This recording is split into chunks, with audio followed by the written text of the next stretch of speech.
Welcome, Dr. Epic here, and in this module we're going to encounter Greek historians, Jewish traitors, and possibly, very possibly, ancient visitors from beyond the stars, because we're going to look at various ideas about who built the pyramids. We're going to look at 3 hypotheses that will then be judged against the archaeological evidence to come. The outline is right up above my little yellow box, and let's go ahead and get started. All of this is in service to that question right there. But all of that is in service to an even bigger question, which is why study the past? Why study archaeology specifically? And instead of telling you why we should study the past, instead of telling you what kind of answers archaeology can come up with, I'm going to show you. We're going to show this. We're going to do this together because we're going to look at these 3 hypotheses, and then we're going to look at the archaeological evidence. And you're going to use the archaeological evidence to answer that question right there. And I would strongly urge you to write this down and put it in your notes. The question is, who built the pyramids of Egypt? Evaluate the hypotheses about the construction of the Great Pyramids of Giza, which is the simplest and therefore the most likely, which is the least likely, and which of the 3 hypotheses is currently supported by the archaeological evidence. And to do this, you're going to cogitate, you're going to use these critical thinking skills that we discussed in the first module. And they are things like this right up above. Scientific archaeology, the scientific method within archaeology itself. You formulate a hypothesis, you develop a methodology to answer the hypothesis. You apply the methodology to the archaeological record, and you then publish the results in a timely manner. And the result of your hypothesis, the result of this hypothesis testing, is either going to do one of 3 things. It's either going to reject your hypothesis, support your hypothesis, or modify your hypothesis. And we're going to have multiple hypotheses. In fact, we're going to have 3. Let's go ahead and move to the first hypothesis. The first hypothesis is the historical hypothesis. What does the written record say about the Great Pyramids of Egypt? We know that the pyramids have been around for thousands of years. They've been drawn. They show up in various history texts. We've got various historians on the upper left that have written about why people built the Great Pyramids. And in fact, we're going to look at 3 of the main historians who have written about the Great Pyramids in the past: Herodotus, Manetho, and Flavius Josephus. First, let's actually talk about Manetho. Manetho is the only one of these historians who's actually an Egyptian. And Manetho was but his account is the most Spartan of all of these accounts. Manetho was writing in the 3rd century BC, and he wrote this book called the Egyptica. And there's a copy of at least part of the Egyptica right up above me. And Manetho's a really interesting character. Manetho lived during a period of Egyptian history called the Ptolemaic period, and we'll meet those guys later. And he was charged with writing a history of Egypt itself. And this is what Manetho did. That's what the Egyptica was. It was a grand history of Egypt. But there are kind of 2 problems with the Egyptica. One is that we don't actually have a copy of the book. No copies of the Egyptica survive to the current day. We only have fragments of it, parts of it that were referenced in other books, and dialogues where various Greek or Roman historians are discussing the Egyptica. So we don't actually have an original copy of the Egyptica. What we do is have 4 or 5 different versions of the Egyptica, and they don't always agree with various points in Egyptian history. But from Manetho, we get a number of things. We get this list of the pharaohs that we're going to talk about in a little bit. We get the pyramids themselves. And this is what Manetho says about the pyramids of Egypt. He doesn't say a lot, but he discusses their construction. He says the Great Pyramids of Egypt were built under the aegis, under the leadership of great pharaohs from the Old Kingdom. And he gives a timeline of their construction, and those are the calendar dates have been modified to fit in with our own calendar. But basically what Manetho says is the first great pyramid, the Great Pyramid of Khufu, or Cheops is his Greek name, was built around 2560. It was built by this Egyptian pharaoh. Shortly afterwards, the queens built their own tombs nearby. This was followed by Khufu's son, Menkaure, who built the second Great Pyramid of Giza and also constructed or carved the Great Sphinx. This was succeeded by his son, Khafra, whose Greek name is Khephren. And around these three great pyramids were placed the eastern and western cemeteries and all of these other funerary structures that make up the necropolis of Giza. And that's pretty much all Manetho says, is that the Great Pyramids were built by the Egyptians under the leadership of these three pharaohs, Khufu, Menkaure, and Khafra. And there was actually supposed to be a fourth pyramid, but they never built it. That's what Manetho says. The accounts from Herodotus and Flavius Josephus are slightly different. They go into much more detail. And we're going to start with Herodotus. And there's a sculpture of Herodotus up there in the upper left. And Herodotus, he actually lived about 100 years before Manetho.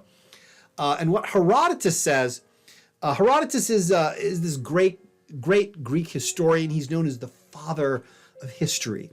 And Herodotus wrote down the history of the Greek people. He wrote down the history of current events. His most famous story is the wars with Persia. And if you've ever seen the movie 300, that comes straight out of Herodotus. And Herodotus's histories are gathered together in modern day in a book that is very imaginatively called The Histories. And Herodotus writes about Greece. He writes around the lands around Greece. And he traveled quite extensively. And Herodotus visited Egypt. But here's the thing about Herodotus. He's not just known as the father of history. Herodotus is also known as the father of lies, because Herodotus really liked a good story. And if somebody told him like an absolutely bizarre and off the wall and a crazy story, that's what Herodotus wrote down. And Herodotus would say this. He's like, oh, I traveled to Egypt, and this is what the Egyptians told me. And then he'd write down like the craziest story that the Egyptians told him. And he's quite open about this. So while Herodotus is sort of the father of history, he really, really likes the craziest stories he could find. And he wrote them down. So that's why you can't ever really trust Herodotus. He's not interested in writing down factual, accurate accounts of events. He's interested in writing down really good yarns. This is what Herodotus says.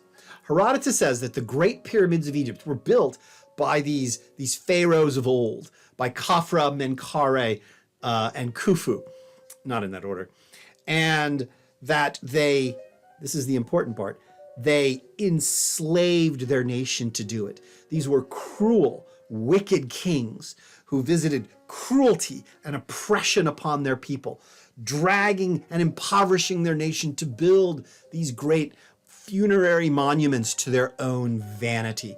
They were cruel and evil pharaohs.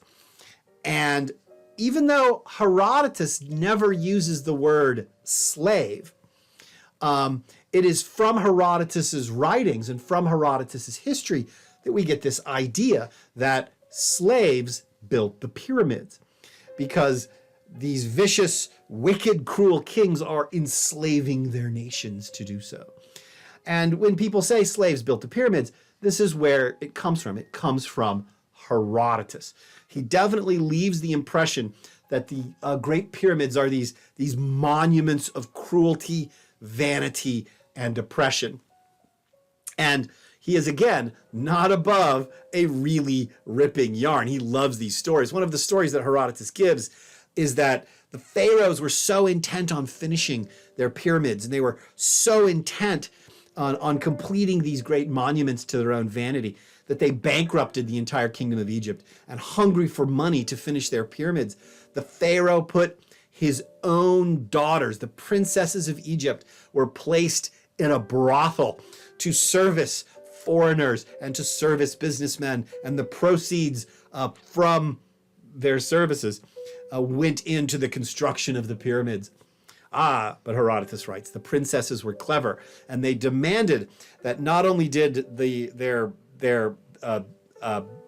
suitors have to pay for their services, but they also had to bring a great block of stone. And this is how the princesses of Egypt built their own pyramids. That the money from the brothel would go to their father to build the pyramids, but the stones from their clients would build their own funerary structure.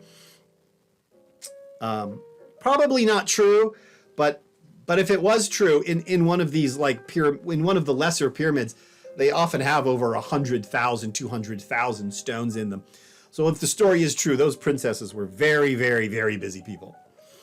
But again, father of lies, you don't know how much of Herodotus you can trust. But the thing to take away from this is that it is from Herodotus' account that we get this idea: slaves built the pyramids. Now, we're going to advance several hundred years down the road, and we're going to meet this guy 500 years later, over there on the lower left. And his name is Flavius Josephus. And Flavius Josephus is, even forgetting about the pyramids for a second, Flavius Josephus is this really, really interesting character. Flavius Josephus was a leader of the great Jewish rebellion against the Roman Empire. So the Jews rise up in rebellion against the Empire of Rome in the 1st century, and the empire sends 3 legions to crush the Jewish revolt. And Flavius Josephus is captured very, very rapidly.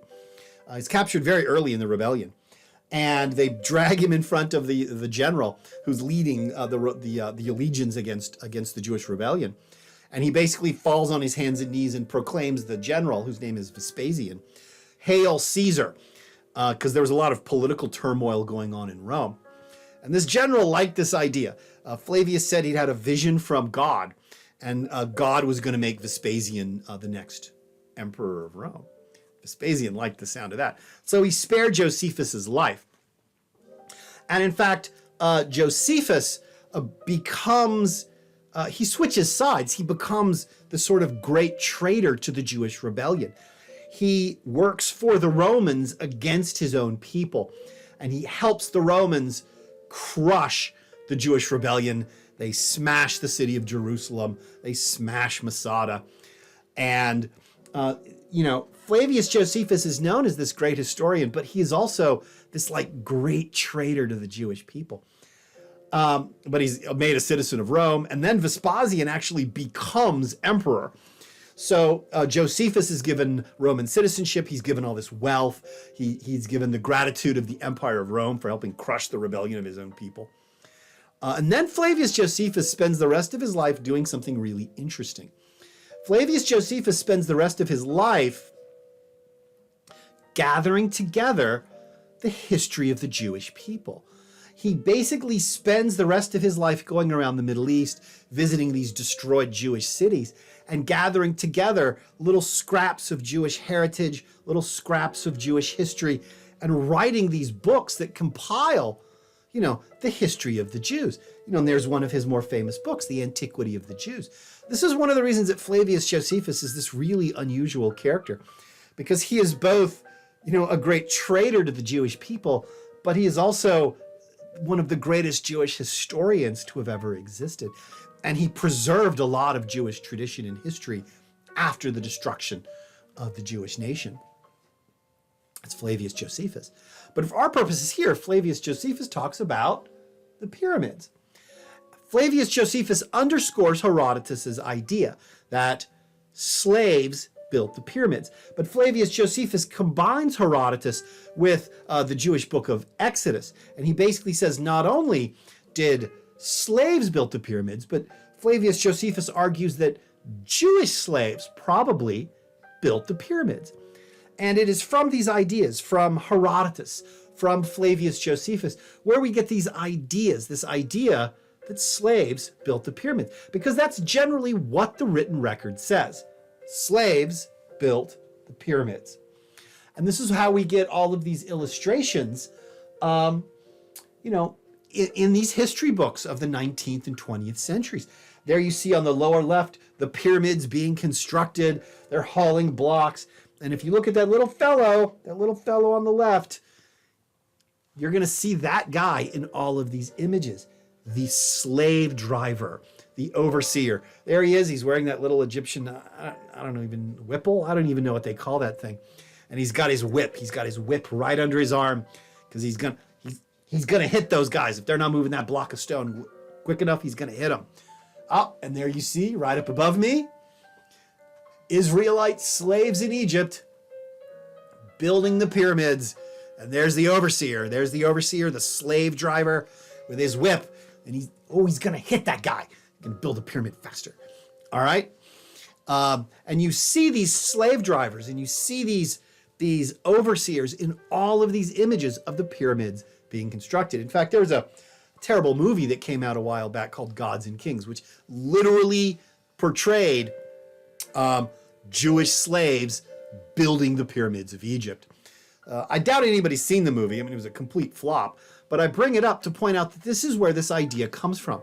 The historical record says slaves built the pyramids, comma, probably Jewish slaves. And it comes straight from Herodotus. It comes from Flavius Josephus. These depictions of the construction of the pyramids by Jewish slaves. Maybe their use as a granary, that was an idea that was floated around. Now, that is our hypothesis. That's the historical hypothesis. Slaves built the pyramid, comma, maybe Jewish slaves. Now, we are approaching this scientifically. So we have our hypothesis. Now we're going to develop a methodology to answer this hypothesis. And it is a sad, sad fact of human history that we have a really, really good idea of what slave societies look like. It's this hard-won, horrible knowledge, but we actually have this knowledge. You know, from the Middle East to, you know, the colonial West Indies, to the antebellum South, to Central Asia. We know exactly what a society looks at, where 20 to 30 to 40% of the society is owned by the people of the society. We know exactly what slave societies look like. And I'm going to give you 7 known attributes of slave societies. And I've got them right here in my little book. Here they are. Number 1, in slave societies, they worked very hard to keep slaves illiterate. So one of the attributes of known slave societies is illiterate slaves. Slaves did not know how to read and write. And in fact, in the antebellum South, in many of the old pre-Civil War American states, it was actually illegal to teach slaves to read and write. Number 2, I've got it in my book. Number 2, slave societies were fed, the slave societies fed their slaves very, very poorly. You did not expend extra time and effort feeding slaves well. In the West Indies, slaves lived almost entirely off of pork and rice. Slaves lived very, very poorly. They were fed very, very poorly. So 1, illiterate. 2, slaves were fed very poorly. Number 3, slaves are almost entirely male. It's, you know, you don't generally have slave families. Slaves are there to provide labor. They are there to grow sugarcane. They are there to grow rice. They are there to grow cotton. They are there to mine tin. You need men to do this. So slave societies generally have 70, 80, or 90% of the slaves are almost entirely male. Number 4, I've got it right here, I've got my book. Number 4, no medical care. Slaves are cheap, slaves are easy, slaves are disposable. If a slave becomes very, very badly injured, you're not going to pull him out of the workforce, treat his wound very lovingly, and wait for him to heal before you throw him back in the sugarcane field. No, if a slave is badly injured, you're going to amputate that limb and see what else you can get, what he can do. And if he can't do anything, you'll kick him off. And you can easily just buy another slave to replace him. Slaves receive very poor medical care. In fact, almost no medical care if they're injured. Number 5, no alcohol. Slave societies are generally uniformly prohibitive of giving alcoholic beverages to slaves. You do not want your slaves to get drunk. Slaves that get drunk, slaves that are high on alcohol, they are not going to be afraid of you. They are going to say what they want to say, and they're going to do things that they know that they shouldn't. You do not give alcohol to slaves. Again, in the antebellum South, it was often illegal to sell alcohol to slaves. Implements of torture and bondage. chains, whips, manacles, stocks, hobbles. I mean, you can see them in these sad drawings all around my yellow box. Slave societies force slaves to work, and they do so through violence and the threat of violence. That's how you get the guy going out there to farm rice for you on the Euphrates River. This is how you get the slave out there to farm cotton. You threaten them, and they know that that threat is good. And if they disobey, bad things are going to happen to them. Number 7, slaves have little or no pride in their accomplishments. They do not care. They're being forced to work through the threat of violence or through the application of violence. They do not care if they work a little. They're not going to work a little extra to raise a little more cotton or a little more sugarcane or a little more rice. They're not going to do it. So we have these 7 attributes of known slave societies. Slaves are illiterate, slaves are fed poorly, slaves are almost entirely male, slaves have no medical care, slaves are not permitted to drink alcohol, they are accompanied by implements of torture and bondage, and slaves have no pride in their accomplishments. They don't care. Why would they?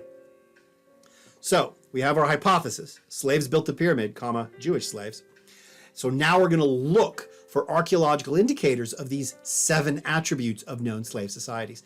And if we can find these 7 attributes of known slave societies in the archaeological record, that is going to support hypothesis number 1. Now that's hypothesis number 1. Let's move on to hypothesis number 2, that the pyramids were constructed by visitors. Pyramids were constructed by higher powers. Hypothesis number 2 is the idea that some sort of higher power aided in the construction of the pyramids. That guy on the upper left, that's Eric von Daniken. Eric von Daniken argues that the pyramids were constructed by ancient visitors from beyond the stars. Aliens. The guy in the lower left, that's Graham Hancock. Graham Hancock thinks this idea of ancient astronauts is completely ridiculous. It's complete balderdash. Graham Hancock argues Eric von Daniken is completely wrong. Everyone knows that the pyramids of Egypt were constructed by superhuman Atlanteans. And Graham Hancock argues that Atlantis is Antarctica. That Atlantis sunk beneath the waves, but the waves were frozen, you see. So Graham Hancock argues that there's this ancient, psychically advanced civilization underneath the ice sheets in Atlantis, in Antarctica, and that civilization is Atlantis. But both of their ideas are the same, whether it's superhuman Atlanteans from Antarctica or aliens from beyond the stars. Eric von Daniken and Graham Hancock argue that the only thing that can explain the sudden appearance of Egyptian civilization and the sudden appearance of these pyramids are higher powers, visitors from beyond. They argue that the sudden appearance of ancient Egyptian civilization cannot be explained except by external influence. That one day you have these simple Bronze Age people in the desert, and then pyramids. So obviously something came from beyond. Both of these guys argue that the science and the engineering of the Great Pyramids are simply beyond the ability of these kind of simple-minded people of the Bronze Age.